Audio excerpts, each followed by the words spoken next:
और हमें उसको अपने जीवन में आत्मसात करने का प्रयास करना चाहिए। अब मैं आज के कार्यक्रम की मुख्य वक्ता विधि विभाग की पूर्व विभागाध्यक्ष एवं विधि अध्ययन विद्यापीठ की पूर्व अधिष्ठाता आचार्य सुदर्शन वर्मा मैडम से अनुरोध करती हूँ कि वह मंच पर आए और अपने विचार साझा करें।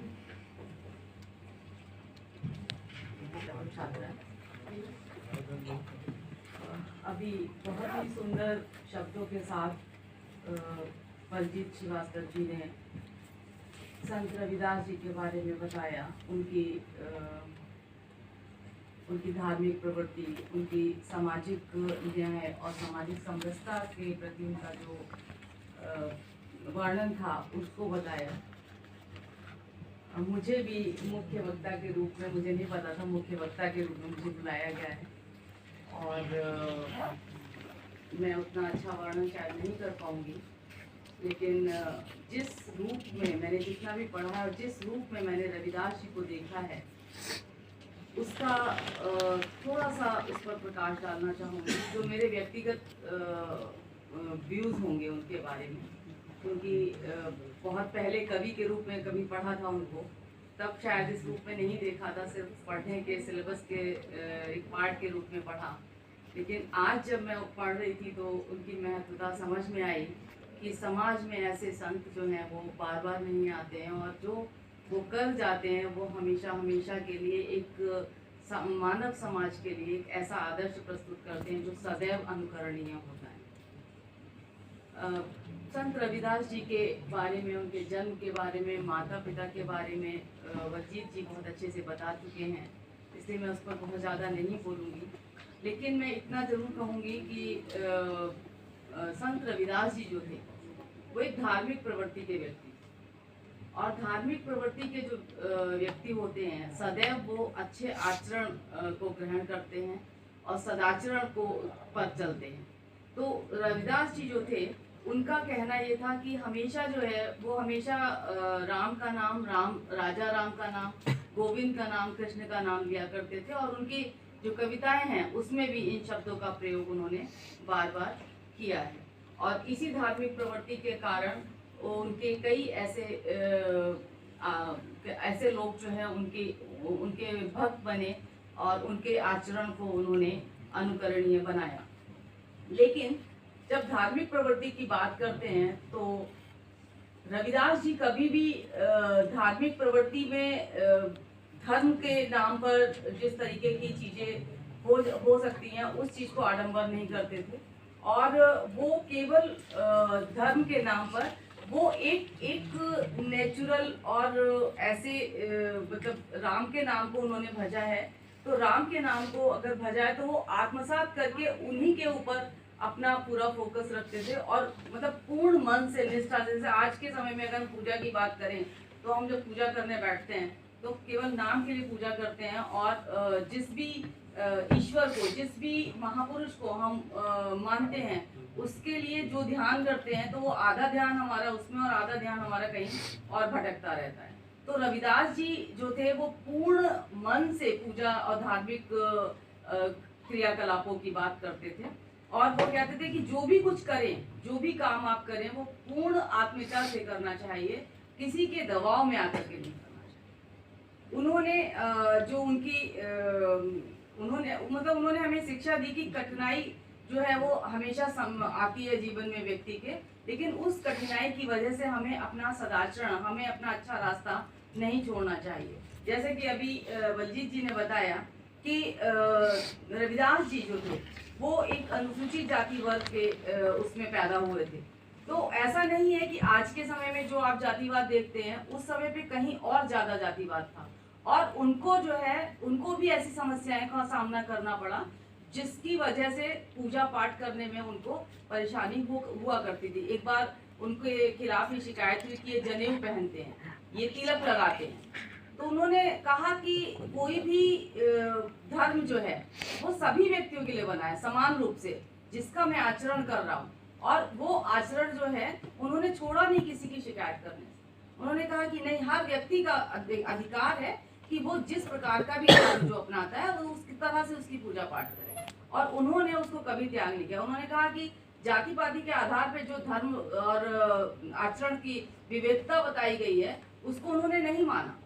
और वो हमेशा मतलब आज के समय में मैं देखती हूँ, मैं कुछ बच्चे भी हैं यहाँ पर, और बहुत सारा मैंने वो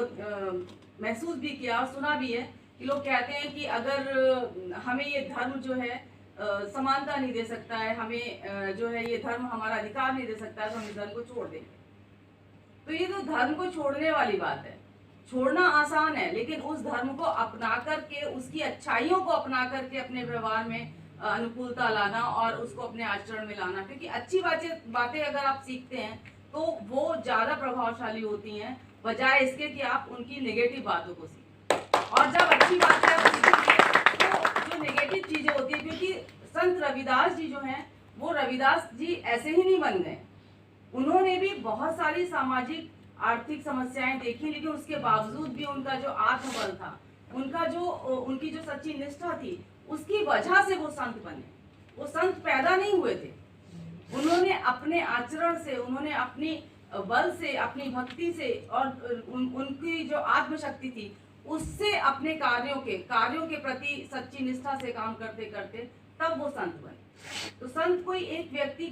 पैदा नहीं होता है हमेशा से, और वो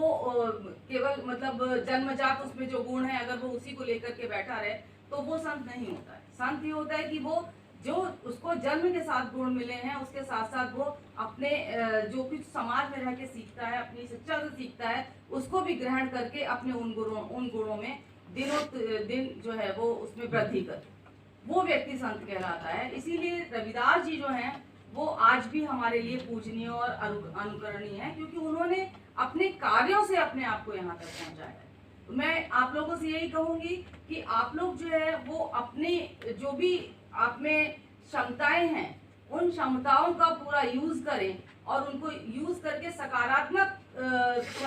ढंग से आगे बढ़ें। नकारात्मकता को छोड़ करके सकारात्मकता के साथ आगे बढ़ेंगे तो आप भी एक अच्छे व्यक्ति बन पाएंगे और एक अच्छा व्यक्तित्व आप में होगा। संत रविदास जी की एक और अच्छी बात थी, उन्होंने समाज में जिस तरीके की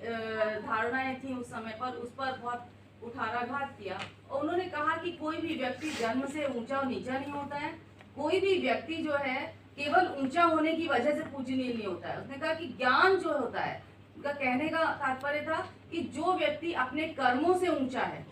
वो व्यक्ति पूजनीय है। कोई व्यक्ति अगर ऊंचे कुल में जन्म लेता है तो उस आधार पे केवल वो पूजनीय नहीं हो जाता है, बल्कि वो अपने कर्मों से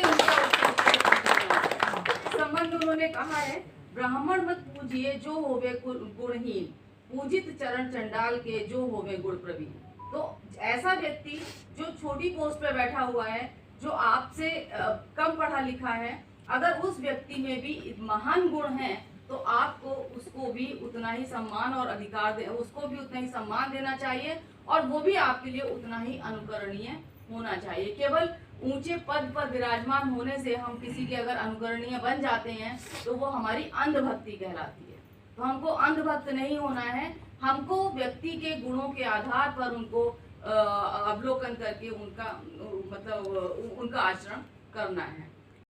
मतलब कम हो रही है लेकिन अपर लेवल पर जो है वो ज्यादा हो रही है, तो इस चीज को जो है वो हमें खत्म करना है। अगर ये चीज खत्म नहीं हो रही है तो फिर हमारे समाज के लिए एक खतरे की घंटी है, ये आप समझ लीजिए, क्योंकि ऐसे समाज में एक दूसरे के साथ सामंजस्य बना करके रहना बहुत ही मुश्किल हो जाता है। और फिर ऐसे समाज में आप कह सकते हैं कि जब सामंजस्य नहीं होगा तो फिर लड़ाई झगड़े और तमाम चीजें जो है अव्यवस्था उत्पन्न हो जाती है। तो हमको रविदास जी से ये शिक्षा लेनी चाहिए कि किस तरह से उन्होंने कहा है कि आप अपने कर्मों को ऊंचा करिए, उसकी वजह से आप ऊंचे होंगे। क्योंकि अगर कर्म की वजह से मतलब कर्म की वजह से व्यक्ति जो है ये उन्होंने अपने कार्यों से बता दिया कि वास्तव में मनुष्य कर्म से ऊंचा होता है। अगर वो जाति से ऊंचा और नीचा होता तो रविदास जी की आज पूजा नहीं हो रही होती, रविदास जी के बारे में बैठ करके हम यहाँ डिस्कशन नहीं कर रहे होते, बल्कि रविदास जी जो हैं उन्होंने अपने कार्यों को इतनी निष्ठा पूर्वक किया और उन्होंने समाज में एक नई चेतना जगाई, जिससे कि आज वो उतने ही कहना चाहिए कि अनुकरणीय है और उनको मानना जो है वो हर व्यक्ति के लिए आवश्यक सा हो गया। क्योंकि अगर वो अपने जीवन में शांति चाहता है, अपने जीवन में इंसानियत चाहता है, अगर अपने जीवन में वो अपने आप को डेवलप पूर्ण तरीके से अपना विकास चाहता है, तो उसमें मानवीय गुणों का विकास जो है वो करना होगा। और मानवीय गुणों का विकास जो है वो तभी होगा जब वो अपने कर्मों को जो है सही तरीके से करेगा, सही कर्म करेगा, तभी वो अच्छा व्यक्ति बन सकता है और तभी वो उच्च व्यक्ति भी बन सकता है। अगर आप डॉक्टर अंबेडकर जी को देखें तो डॉक्टर अंबेडकर जी जो थे, आज के समय में उनकी जो सार्थकता है, उनके मृत्यु के पश्चात कितने लंबे समय के बावजूद भी आज भी उनकी बातें उतनी ही सार्थक हैं। और डॉक्टर अंबेडकर जी अगर जाति के आधार पर माने जाते तो वो आज भी कोई उनको मानने को तैयार नहीं होता, केवल जाति की वजह से। लेकिन उनके काम जो थे, उनके कामों को हम आज याद करते हैं, इसलिए हम 14 अप्रैल के दिन उनका जन्मदिन मनाते हैं, क्योंकि 14 अप्रैल को तो बहुत लोगों का जन्म हुआ होगा। क्या हम उन सबका भी जन्मदिन मनाते हैं? 6 दिसंबर को जाने कितने लोगों की मृत्यु हुई होगी, क्या हम उनका भी परिनिर्वाण दिवस मनाते हैं? नहीं मनाते हैं, क्योंकि अंबेडकर जी जो हैं उन्होंने अपने नाम को सार्थक किया है अपने कार्यों के प्रोफेसर संजय सिंह साहब को जाता है, क्योंकि जहाँ तक मेरी मेमोरी जाती है, मैं नहीं समझता कि इनके कार्यकाल से पहले कभी संत रविदास जी के ऊपर कोई प्रोग्राम ऑफिशियल इस विश्वविद्यालय में होता होगा तो मुझे ध्यान नहीं है, इसके लिए मैं क्षमा प्रार्थी हूँ। पर जहाँ तक मुझे लग रहा है कि कोई प्रोग्राम इससे पहले कभी होता नहीं था। आपने, मैं देख रहा हूँ 3-4 साल से जो है प्रोग्राम शुरू करवाया है और हिंदी विभाग के लोग इसको करवा रहे थे, तो शायद इस बार भी हमारे मन में कुछ ऐसा था कि नहीं कहीं हो रहा होगा। तो मैं आपको इसको कैसे जो है ना अभी इसको इस बार ये प्रोग्राम लास्ट मोमेंट में कैसे हुआ है मैं आपके साथ निश्चित रूप से शेयर करूँगा, क्योंकि मुझे कल सुबह हमारे कुलपति महोदय ने सुबह 7 बजे के आसपास के एक व्हाट्सएप लिख रखा था, जिसको मैं फ़ोन उठाया, मैं करीब 10 बजे के आसपास, छुट्टी थी तो मैं भी जो है ना उस मूड में था कि आराम से जो है, तो फ़ोन उठाया तो मैंने देखा सर का मैसेज पड़ा है। अब वो लिख रहे हैं कि जो है ना संत रविदास जयंती को जो है ना कब मना रहे हो, क्या कर रहे हो, और उन्होंने थोड़ा सा लिखा हुआ था। तो फिर मैंने समझ गया 1 सेकंड में कि कहीं कोई और नहीं हो रहा होगा, तो मुझे करना है। मैंने इमीडिएट 1 सेकंड में रिप्लाई कर दिया कि निश्रम सेलिब्रेट करेंगे जो है ना। उसी समय फिर मैंने मेरे सारी समिति के सदस्यों को मैंने पहले टेलीफोन पे कांटेक्ट किया, और मेरा जो सीक्वेंस है, सारे मेरे एक्टिव मेंबर हैं, सारे बहुत इंटरेस्ट से, इनफैक्ट मैं कई बार ऐसी चीज़ें मैं सजेस्ट कर देता हूँ या मेरी तरफ से सबमिशन हो जाता है जो कई बार उसको चेंज करनी पड़ती है। तो मेरे समिति के सदस्य इतने अच्छे हैं सारे कि जो जूनियर मोस्ट पद के हिसाब से होगा या एज के हिसाब से होगा, वो भी मुझे कोई क्वालिटी का सजेशन देता तो हम सारे लोग सहर्ष उसको मान लेते हैं।